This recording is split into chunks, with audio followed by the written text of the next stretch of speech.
Dan cahaya bukanlah materi, melainkan energi yang tidak dapat dimusnahkan, namun dapat berubah dari satu wujud ke wujud lainnya.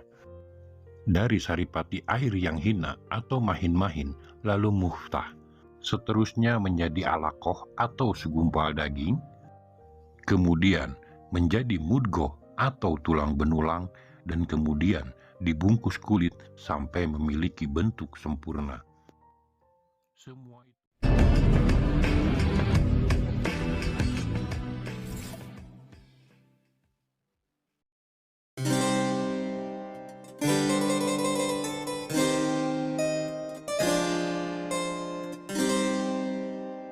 Assalamualaikum warahmatullahi wabarakatuh. Sampurasun. Video kali ini merupakan bahan diskusi sambungan dari video sebelumnya.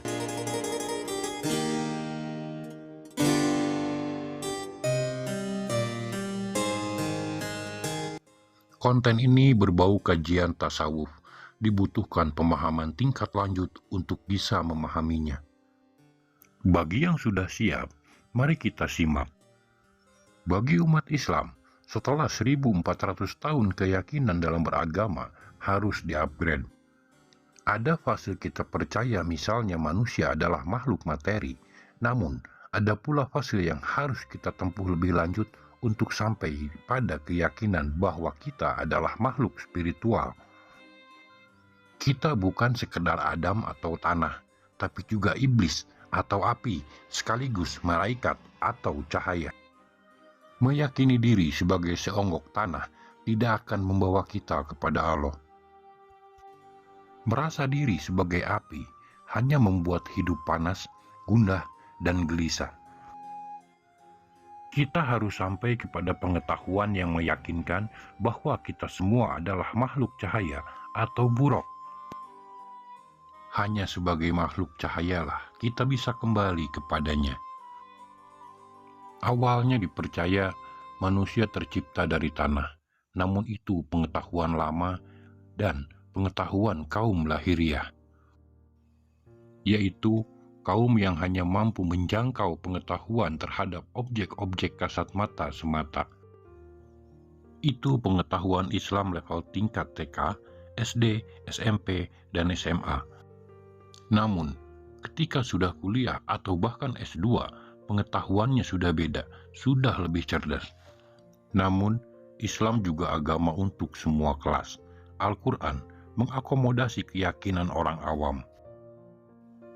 Banyak ayat menyebutkan manusia tercipta dari tanah atau tin, dari tanah liat kering, dari lumpur hitam, atau solsolimin hamain masnun, dari saripati air yang hina atau mahin-mahin, lalu muftah, seterusnya menjadi alaqoh atau segumpal daging, kemudian menjadi mudgoh atau tulang benulang, dan kemudian dibungkus kulit sampai memiliki bentuk sempurna.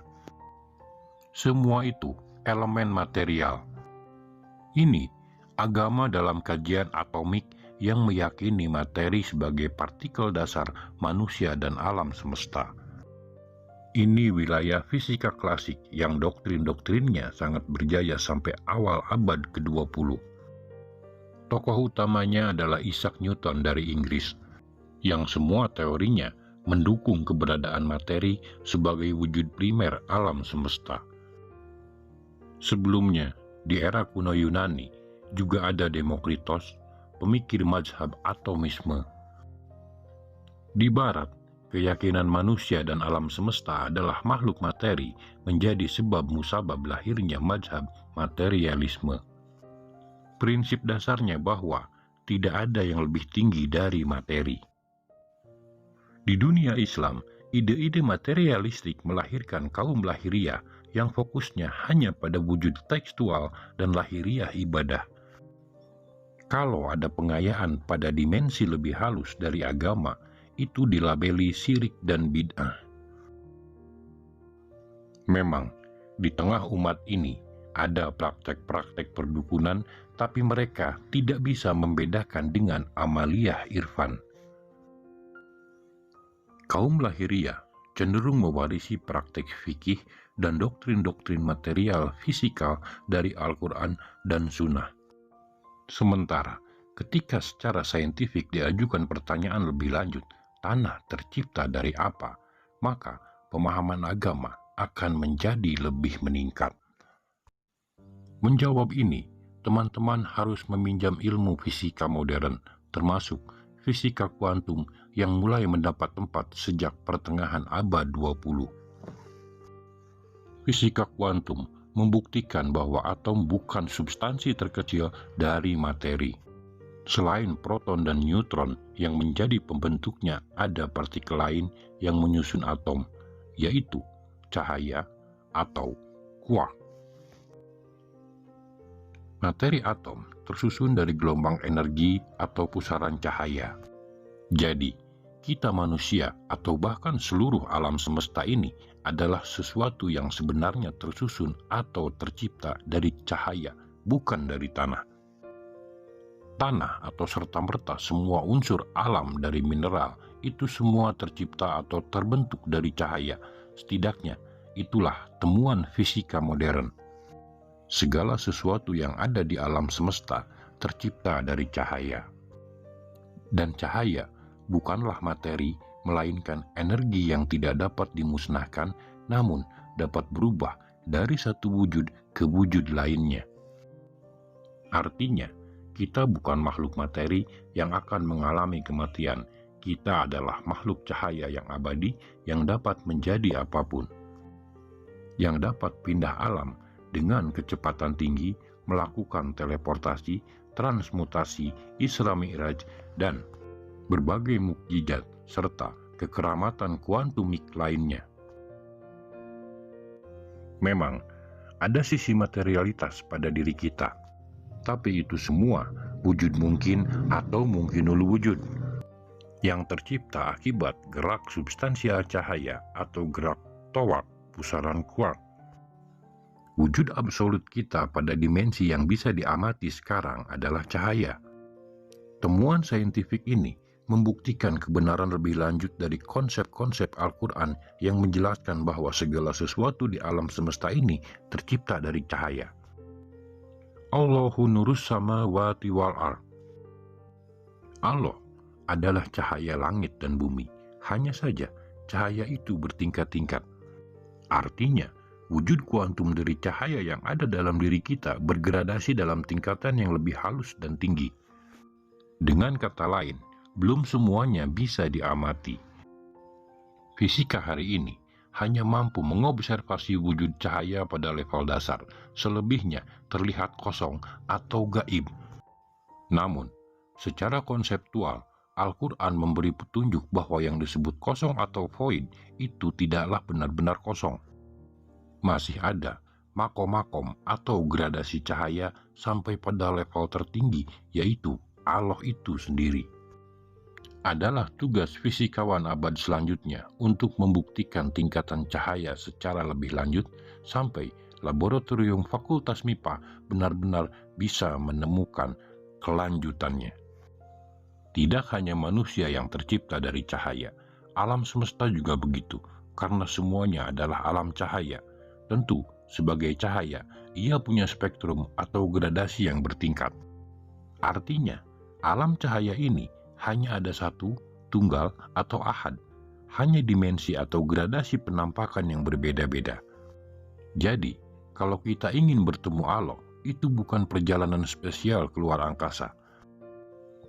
Sebagaimana diceritakan Hamzah Pansuri saat melayat ke Baitullah, ketika itu, Hamzah Pansuri di Mekah mencari Tuhan di Baitul Ka'bah. Dia tidak menemukan Tuhan di bangunan fisik. Mungkin teman-teman ada yang sudah berpuluh-puluh kali bolak-balik naik haji juga sama tidak pernah bertemu Allah di padang Arab manapun. Sebab itu semua ritual simbolik. Perjalanan menuju Allah sesungguhnya adalah dimensional journey. Jalaluddin Rumi menyebutnya sebagai perjalanan dalam diri atau the journey within. Hamzah Pansuri melanjutkan dari Barus ke Kudus terlalu susah, akhirnya ditemukan di dalam rumah. Tuhan justru ditemui saat pulang, dalam rumah atau dalam dirinya sendiri. Perjalanan kembali kepada Allah adalah perjalanan dari satu makom cahaya ke makom cahaya lain dari wujud keberadaan kita. Atau bisa disebut sebagai perjalanan mati sebelum mati. Perjalanan mematikan satu dimensi dari diri kita, lalu menghidupkan dimensi kita yang lain. Karena kita makhluk cahaya, perjalanan ini mudah saja, hanya perlu tahu metodologi saliknya. Tidak akan lahir seorang salik tanpa menempuh jalan suluk. Suluk adalah metode pembersihan dan pemurnian jiwa yang tidak dapat dipelajari di buku manapun atau pada cerita-cerita apapun. Tetapi dipelajari melalui perjalanan jasmani dan rohani atas bimbingan langsung oleh pemilik agama, yaitu Allah. Kalau kita kuasai, kita bisa menembus pekalin langit dan bumi yang notabene juga dimensi cahaya. Bahkan, jika benar-benar larut atau mengalami penyatuan dengan dimensi cahaya yang lebih tinggi, yang disebut Ruhul Kudus atau cahaya di atas cahaya, kita bisa berada di mana-mana mengalami mukasafah yang luar biasa. Syekh Abdul Qadir Al-Jailani mengatakan, mengikuti dan menaati batas-batas yang ditentukan syariat dalam tasawuf merupakan faktor utama dalam memperoleh kebahagiaan dunia dan akhirat. Oleh karena itu, hendaknya para salik berhati-hati dan waspada selama proses bertasawuf. Siapapun yang mengklaim dirinya telah sampai pada puncak tertinggi tasawuf sampai hakikat, tetapi di saat bersamaan dia tidak mengindahkan jalur-jalur syariat, maka sesungguhnya jalan yang ditempuh adalah semu dan palsu. Apapun alasannya, karena arti syariat ataupun hakikat yang sebenarnya adalah penghambaan yang hak kepada Allah. Oleh karena itulah, tasawuf menekankan pentingnya proses mujahadah. Sebab segala sesuatu ada dalam diri. Barang siapa mengenal dirinya, dia akan mengenal Tuhannya. Semua ada di sana. Di sana terdapat tanah atau Adam yang tercipta dari pusaran kuak atau cahaya.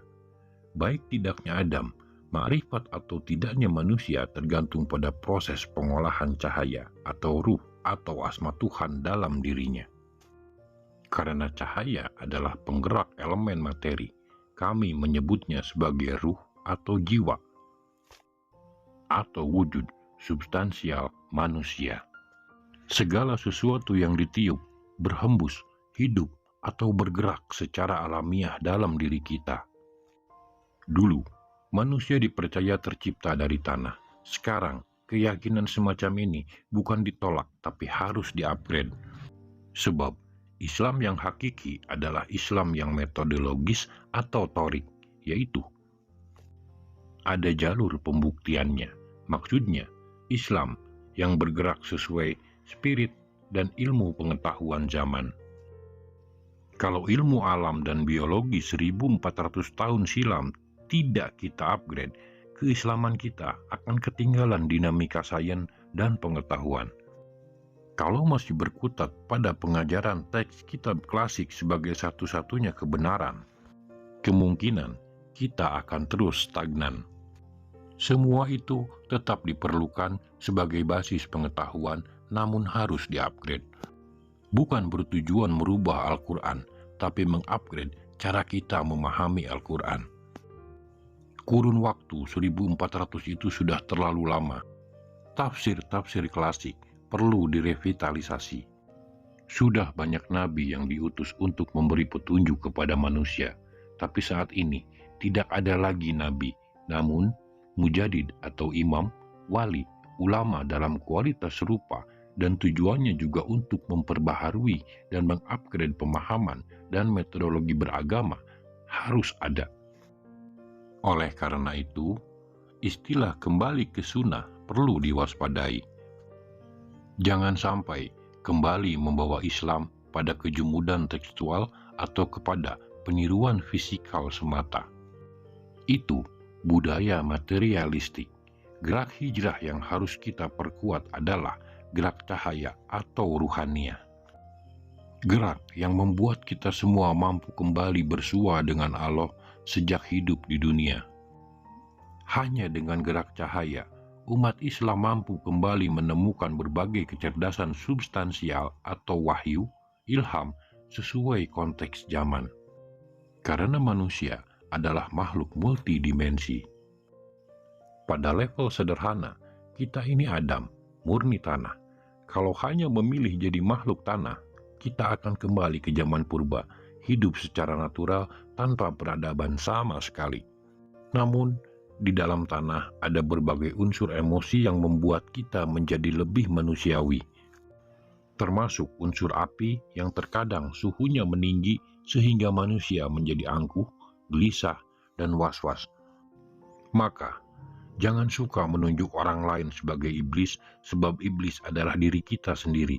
Untuk itu, perlu mujahadah agar iblis ini bisa dilawan atau dikontrol. Seperti kata Nabi, musuh paling nyata dan paling besar adalah iblis dan setan, dan semua ada dalam dimensi panas atau api pada diri kita.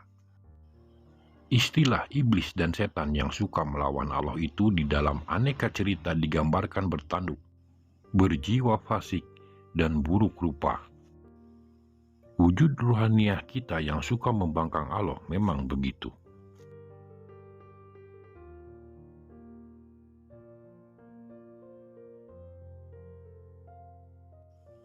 Lalu, pada wujud ruhaniah paling tinggi, kita adalah cahaya. Apalagi ketika cahaya ini telah disucikan atau telah mengalami proses tazkiyatun nafs. Energi cahaya dan akhlaknya menjadi lebih positif dan lebih berpower. Di sini, kita bisa paham sebenarnya malaikat itu siapa. Malaikat adalah sosok yang mampu berbicara atas nama Allah dan yang keluar dari mulutnya semua adalah wahyu. Malaikat adalah wujud yang bisa terbang sampai ke langit atau gradasi cahaya ketujuh. Malaikat adalah makhluk yang suci dan maksum. Malaikat adalah figur yang kolbunya terus bertasbih atau berzikir pada pagi dan petang kepada Allah. Siapa dia? Dialah Nur Muhammad dan orang-orang yang mewarisinya, yaitu orang dalam dimensi cahaya. Maka, benarlah Allah telah menciptakan kita dalam dimensi yang sempurna. Kita makhluk tertinggi, tercipta dalam rupanya. Kita bisa memilih menjadi apa, menjadi binatang atau makhluk yang melata bumi, menjadi iblis atau api pembangkang, atau menjadi malaikat atau cahaya ruhaniah yang sangat patuh kepada Allah. Atau mungkin ingin lebih tinggi dari itu, sebab sebagaimana dikisahkan dalam peristiwa Mi'raj, perjalanan seorang cucu Adam seperti Nabi Muhammad bisa melampaui grade malaikat. Muhammad bin Abdullah yang notabene adalah basyar atau makhluk biologis bisa berada pada makom insan kamil yang malaikat pun tidak bisa sampai ke sana. Pada makom face to face atau menyatu wajah dengan Allah. Agama harus terus diupgrade dari dominasi mazhab material ke mazhab cahaya. Sebab Al-Quran itu esensinya bukanlah lahiriah kertas dan tulisan, melainkan cahaya yang menjadi inti dari gerak dan power. Islam pun juga begitu, wujud kita pun juga begitu. Kita harus sampai kepada kesadaran sains metafisis cahaya. Sekaligus menguasai metodologi untuk mengaktifasi dimensi iluminatif atau isik dari diri kita. Untuk masuk ke dimensi ini, kita harus kembali belajar atau berguru. Yang lebih penting, keimanan kita tentang malaikat harus di-upgrade. Jangan lagi difahami hanya dalam nama dan atribut, fungsi, ataupun dalam bentuk-bentuk makhluk, karikatif, imajinatif, atau seperti dalam dongeng. Wujudnya harus aktual. Agama yang benar adalah agama yang diketahui, dan dialami secara pasti seperti perjalanan para nabi. Terima kasih telah mengikuti konten kami. Sampai ketemu di video berikutnya. Assalamualaikum warahmatullahi wabarakatuh.